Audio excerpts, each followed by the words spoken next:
Good day, everyone, and welcome back to Sir Easy Edutainment YouTube channel. Today, we'll be looking for Form 4, Unit 5, Globetrotting. Our lesson today is from the lesson 56, whereby the focus skill is on reading. And all of this was taken from page 67 till 69. So, are you guys ready? Let's do it. Let's look at our content standard. For main skill, reading 3.1, understand a variety of texts by using a range of appropriate reading strategies to construct meaning. Speaking 2.1, communicate information, ideas, opinions, and feelings intelligibly on familiar topics. Learning standard, reading 3.1.2, understand specific details and information in extended text on a wide range of familiar topics. Speaking 2.1.4, explain and justify own point of view. So that was our learning standard. And also the previous one was the content standard. Are you guys ready? Let's look at the next page. Yeah, look at the picture. You can see over here a man with his backpack and another guy with his backpack as well. Both are looking at the mountain. So the question I want to ask you right now is, do you like traveling? Okay, where is the question mark? We need a question mark over here. So do you like traveling? If you do, why? Like, if you ask me, so easy, I like traveling. What is traveling? Traveling maksud dia mengembara, berjalan-jalan ke merata tempat. Tak kisahlah in Malaysia or outside of Malaysia. But then during COVID times, you can't travel anywhere. Now, what places would you most like to travel to in the world? So, kalau contohlah kamu suka traveling, so kat mana yang kamu paling suka nak pergi dalam dunia ni? So, think of that place. Kalau kamu tak pernah pergi pun tak apa. Kalau kamu dah pernah pergi pun no problem. Kalau macam se-easy rasa nak sangat pergi ke New Zealand. Oh, dengan kata tempat tu cantik. So beautiful country. So let's go to the next page. Oh my god. Okay, the reason I told you just now about the page that were taken from your textbook is from page 67 till 69 is because the picture that I got here is not that clear. So basically, if you are using your phone, you might not be able to read the whole thing.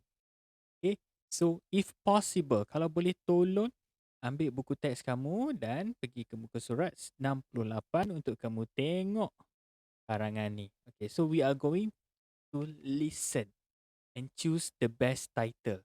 Title apa? Apa benda title ni? Kenapa nak tak baca lagi nak pilih title dah? Yes, so oh sorry, tertekan. Okay, so we are going to read dulu, lepas tu baru kita tengok title dia kat sebelah. Ready? Okay, got your book? Nak dengar ni? Dia nak baca ni? Jom.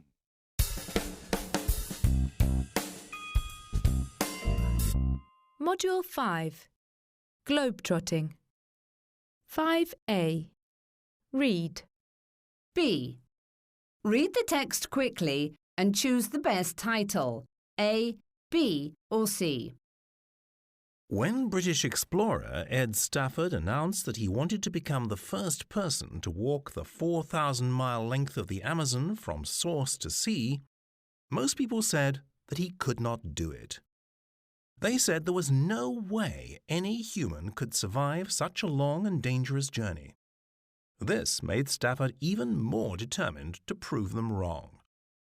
In April 2008, Stafford set off with another trekker who returned home after 3 months.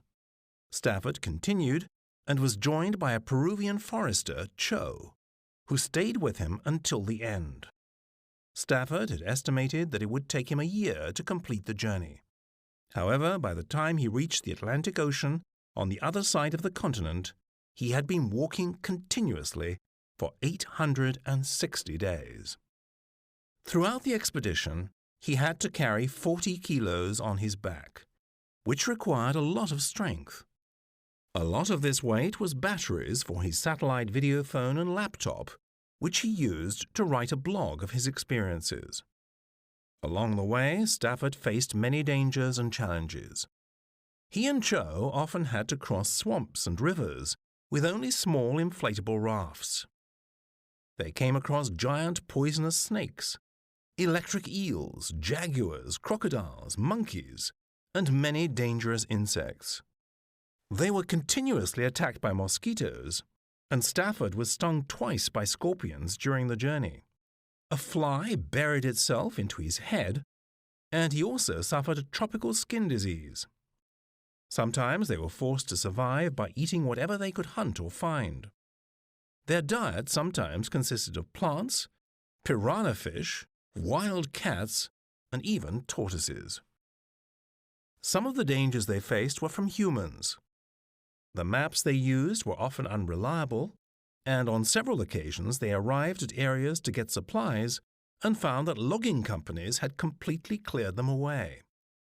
There were problems with the native people too. Several isolated communities living in the jungle saw Stafford and Cho as a threat and chased them with knives and guns. On one occasion, they avoided an attack by agreeing to pay the community chief to be their guide. Many people found it difficult to understand why Stafford wanted to put his life in danger. He explained that no one had achieved anything like it before. That was a good enough reason for doing it. Moreover, he hoped his expedition would make people more aware of the destruction of the rainforest.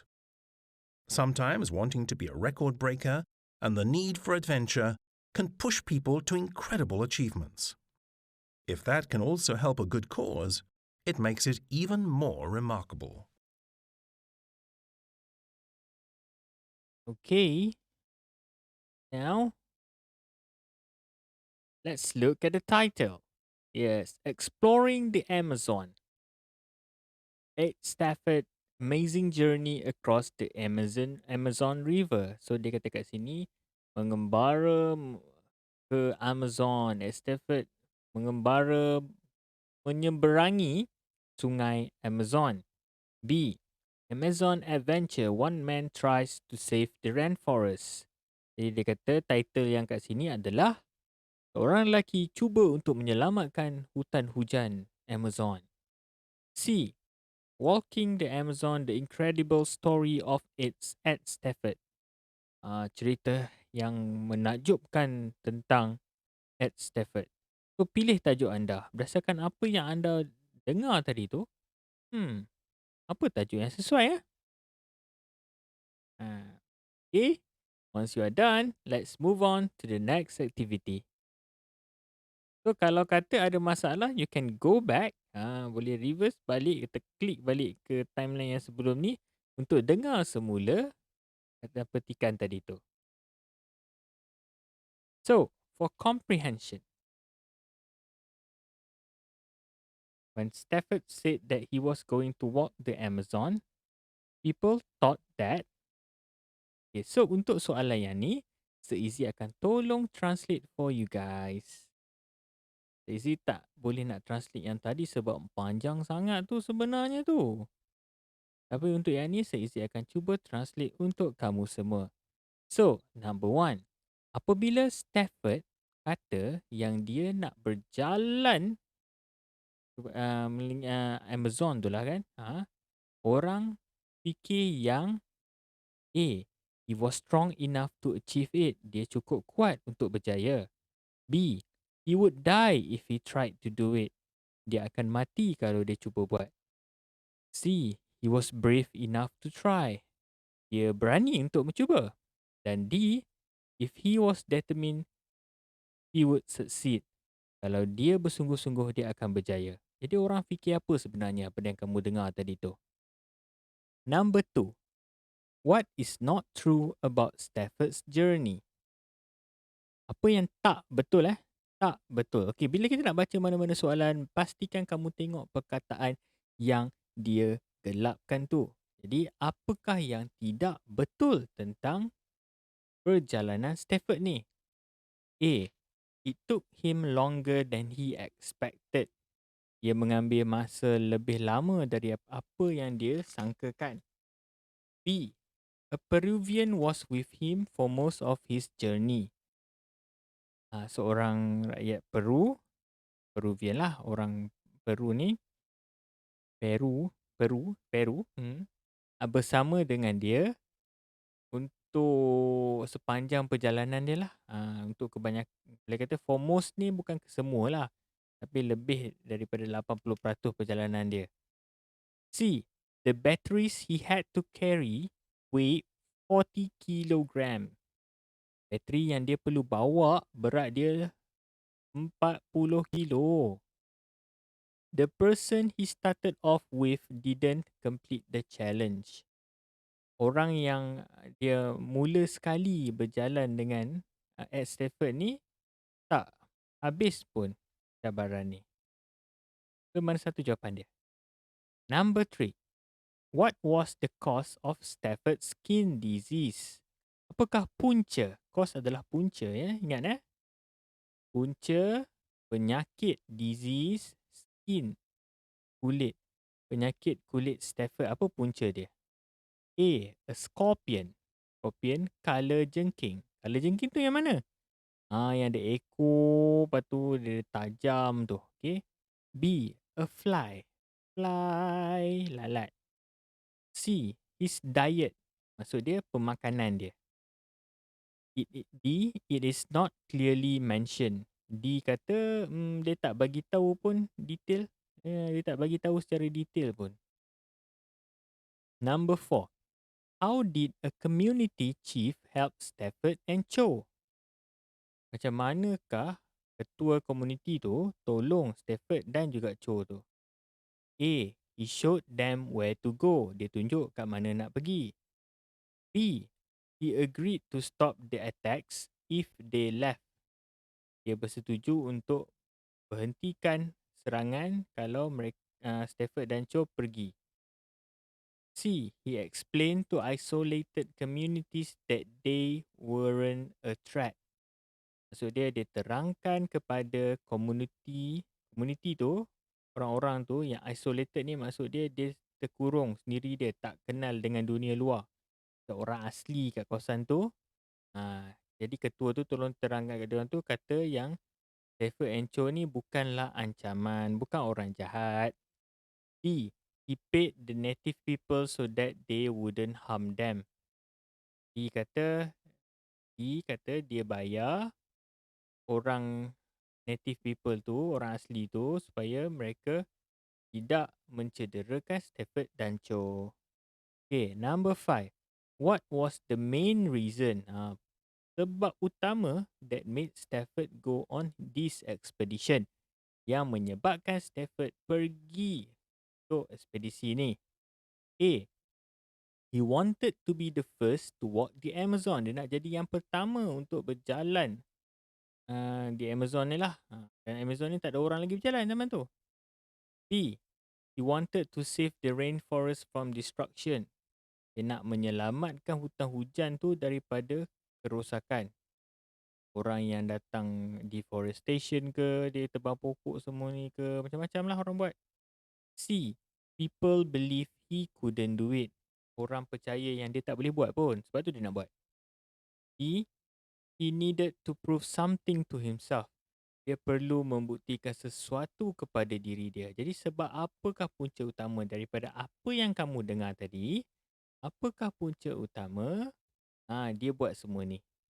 Okay?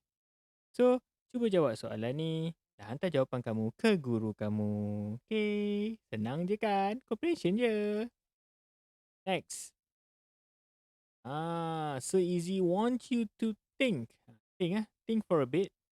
Because for this activity, you have to discuss.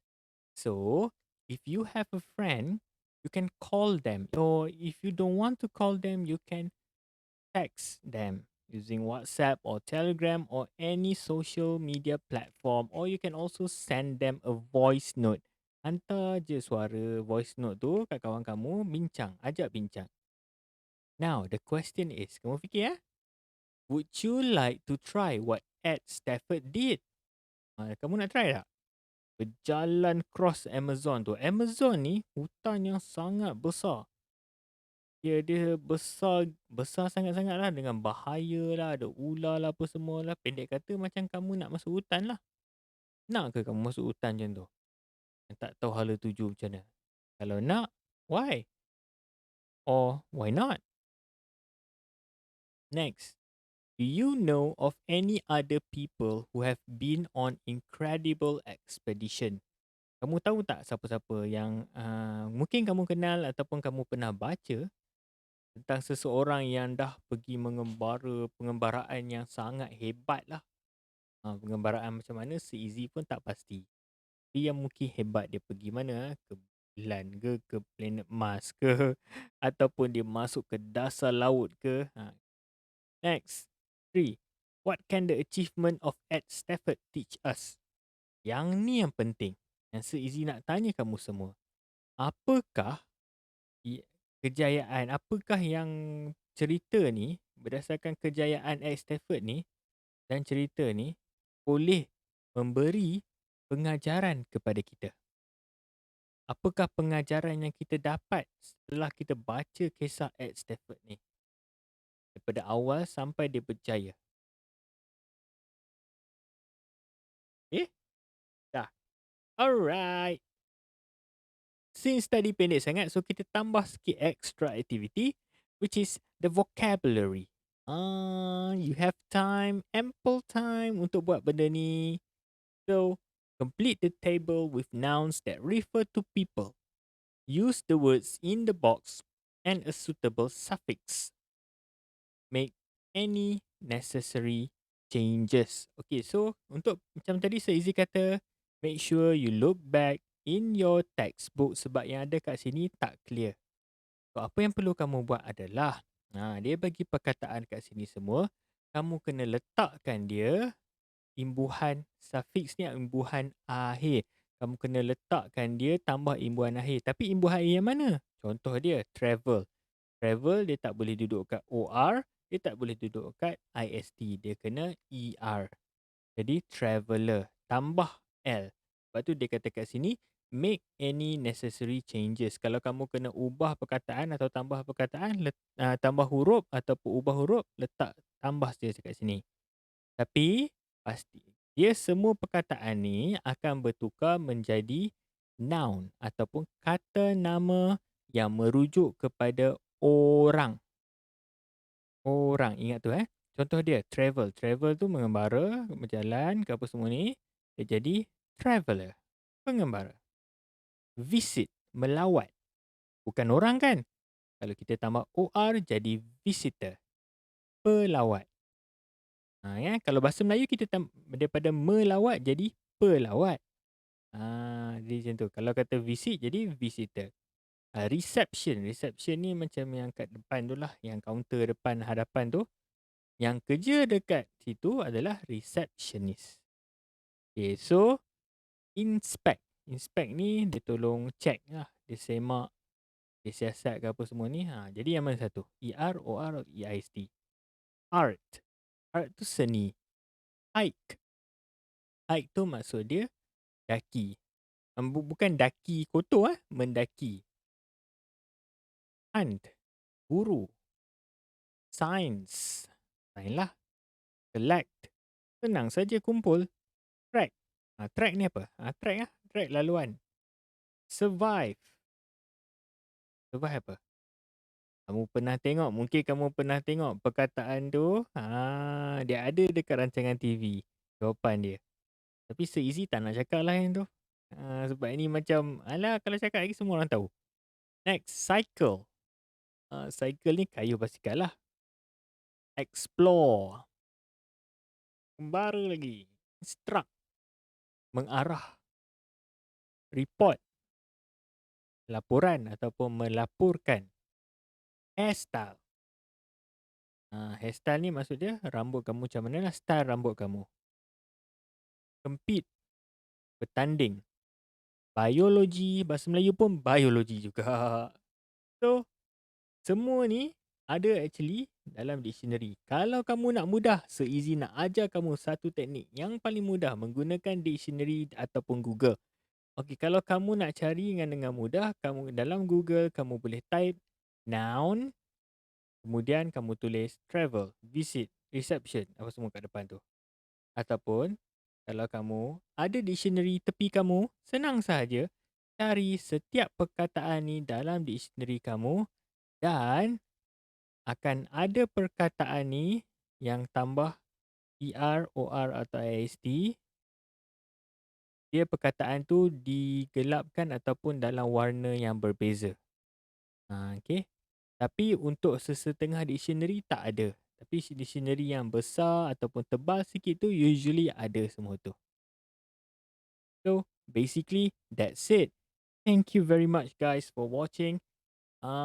Maybe this time se-easy tak bagi jawapan. Sebab se-easy tak bagi jawapan sebab itulah kerja yang kamu kena hantar kepada guru kamu. Okay? Thank you guys for watching. Don't forget to subscribe. Kalau apa-apa hal, komen je kat bawah. Se-easy akan cuba buat lebih terbaik. Kalau ada permintaan, se-easy akan cuba buat lagi. Okay. Bye-bye.